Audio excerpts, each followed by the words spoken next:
Hello world, it's Dr. Donovan Cross. Hello, and welcome to Pontifications on the Trail with Dr. Donovan Cross. I'll tell you my theory about time travel. So, the first time I saw Back to the Future, and I looked at the flux capacitor.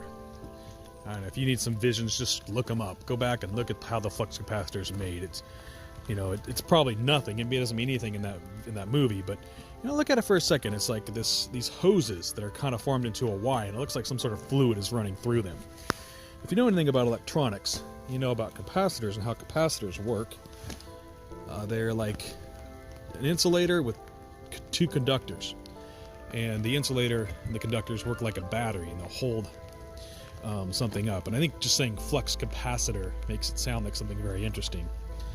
But what might have been better would have been like a flux resistor. I'm saying flux resistor, I just don't think it sounds as good, but that would have been a better, because they always talk about how, excuse my fingers in the video there, about how the whole world vibrates. Everything in the world vibrates. I just watched a movie called Time Freak, and I thought it did a pretty good translation of time travel, where it had to be done with sound, because that's what I think it has to be done with, sound and vibration. So you have the flux capacitor. Let's change it to a flux resistor. And water, because water is the resistor. Water's not a very good conductor, but it is still a conductor. It's probably better than wood, and especially dirty water, or water that's contaminated, because distilled water is not a conductor. Distilled water won't conduct anything at all. In fact, if you want to clean something electronic and you clean it with distilled water, you'll be a lot better off. You probably won't get any shorting out of it if you clean it with distilled water. It's not any electronic advice from me.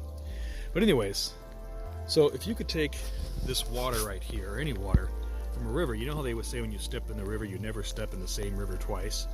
If you could run this through and make it your resistor, and it's running through the resistor so that you're never having the exact same amount of resistance twice, and that resistance is always changing the frequency of what you're vibrating at. And if you've got enough speakers or enough powerful sound that you're vibrating the entire vehicle that you're in, the whole DeLorean, then maybe you could change the frequency that's vibrating on in the universe, and you could travel into another dimension, another time. You could change something. You could make it vibrate enough. Maybe that's what they did with the battleship and the Philadelphia experiment.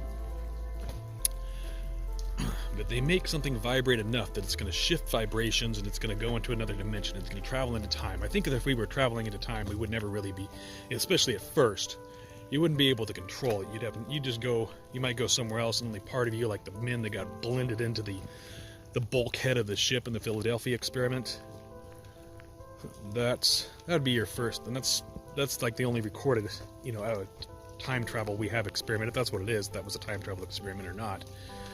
But that's the only thing. That's what you would have, is something like that. And when people talk about time travel, I don't think I've ever seen this in a movie when people talk about time travel.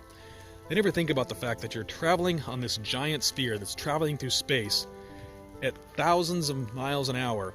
And if you were to have a time machine and you were to take that out of that space and then bring it back, when you got back, the Earth wouldn't be there anymore. You'd be in open space. Maybe that's what's happened to every single time traveler that's ever been out there, is they've just materialized into open space because they time traveled to when the Earth wasn't there anymore. You'd have to follow the Earth. So not only would you have to have a huge, like a mass, time traveling machine, you'd have to have a spaceship stay on the Earth. Anyways, flux capacitor. It's a capacitor that has water running through it that's always changing the capacity of it, so it's changing the vibrations. That's my theory on time travel.